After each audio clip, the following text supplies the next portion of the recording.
This video, I'm going to show you how to accept an invitation to a GitHub Classroom, and also how does it really work from a student's perspective. Now, I'm just going to go ahead and sign into my Gmail. That's where I received the invitation to join the Google Classroom. I'll just wait for it to come through. Yep, I got it.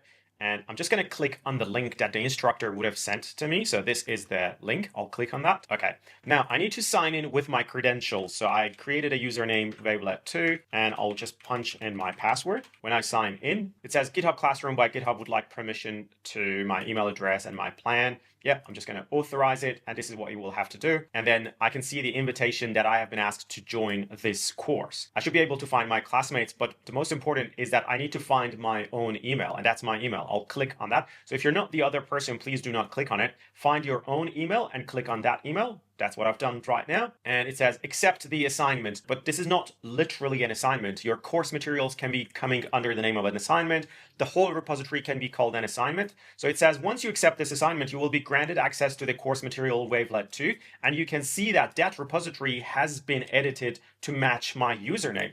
And if your username is like John Smith, it will read course materials John Smith. So this is the beauty of Google Classroom. Just going to say accept this assignment. Okay, you are ready to go. There are a couple of things that you need to remember. One, this repository will have your username trailed to the end of this path. My username is WVLT number 2, and I will see that added to the end of that path. Note number 2, there are two ways for you to open this repository. Number 1 would be just simply clicking on this link. Let me click on it and show it to you. It will take me to a GitHub repository that has all the material right there, as the instructor has asked me to see them. But the beauty is here that I can also open this in my Visual Studio Code. This is beautiful because if you are a user of Visual Studio Code, just simply click on that.